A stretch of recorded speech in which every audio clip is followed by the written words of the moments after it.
AI box. So తెలుగోళ్ళు ఈ video ఎవరైతే చూసిందో like ఇంతకుముందు వచ్చింది చూసిన ఫిజిక్స్ వల్ల అది. సో ఆ రీల్ నైనా ఆ న్యూస్ నైనా ఎవరైనా చూసి మీరు మోసపోకండి. సో ఏంటంటే అదొక రాస్పెరీ బై అన్నట్టు. ఏఐ బాక్స్ కాదు, మన కాదు. ఇంత చిన్న చూపెట్టి దీన్ని ఏఐ బాక్స్ అంటారు. సో ఇది ఏఐ బాక్స్ కాదు.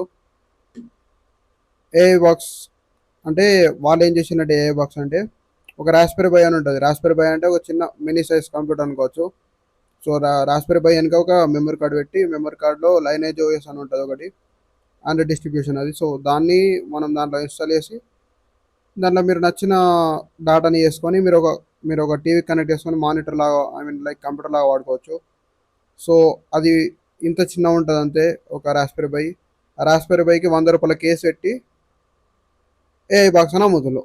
ఆ కేస్ పైన ఏఐ బాక్స్ అని ఒక స్టిక్కర్ పెట్టి ఏఐ బాక్స్ అని అమ్ముతున్నారు. సో దాంట్లో క్విజ్ అంటే ఫిజిక్స్ వల్ల వాళ్ళ క్విజ్ అయినా, క్వశ్చన్స్ అయినా, క్వశ్చన్ పేపర్స్ అయినా, ఫిజిక్స్ కెమిస్ట్రీ ఇట్లాంటి సబ్జెక్ట్స్ అన్నీ అలా నింపి ఏఐ బాక్స్ అని అమ్ముతుంది. సో మీకు అంతా మస్తీ ఉంటే అలా యూట్యూబ్ వీడియోలు చూసుకోండి. కానీ ఆ ఏఐ బాక్స్ ఉంటే ఏదో ఎత్తా నాకు టీవీ కనెక్ట్ చేసుకున్నా ఏదో కొత్త నేర్చుకుంటా, మన ఇండియాకి ఒక కొత్త ఇన్వెన్షన్, సో వీళ్ళే తయారు చేసి ఇట్లాంటి ఏం అనుకోకండి. జస్ట్ ఒక రాస్పెరీ బై అని ఉంటుంది. రాస్పెరీ బైకి ₹100 డబ్బా పెట్టి ఒక మెమొరీ లోపల ఓఎస్ ఇన్స్టాల్ చేసి వాళ్ళ ఉన్న డాటా అంతా దాంట్లోకి ఎక్కించి మీకు వేలల్లో అమ్ముతుంది దాన్ని.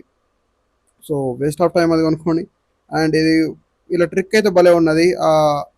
ఎక్కువ మందికి ఏం తెలియదు ఆ రాస్పెరీ బై గురించి. సో దాన్ని బేస్ చేసుకొని ఇట్లాంటి ట్రిక్స్ వాడుతుండ్రు. సో మీరైతే జాగ్రత్తగా ఉండండి. అండ్ ఇట్లాంటి వీడియోస్ ఏమైనా కావాలనుకుంటే నన్ను ఫాలో చేయండి, లైక్ చేయండి, కామెంట్ చేయండి. Thank you for watching my video. Like, share and follow. See in the next video.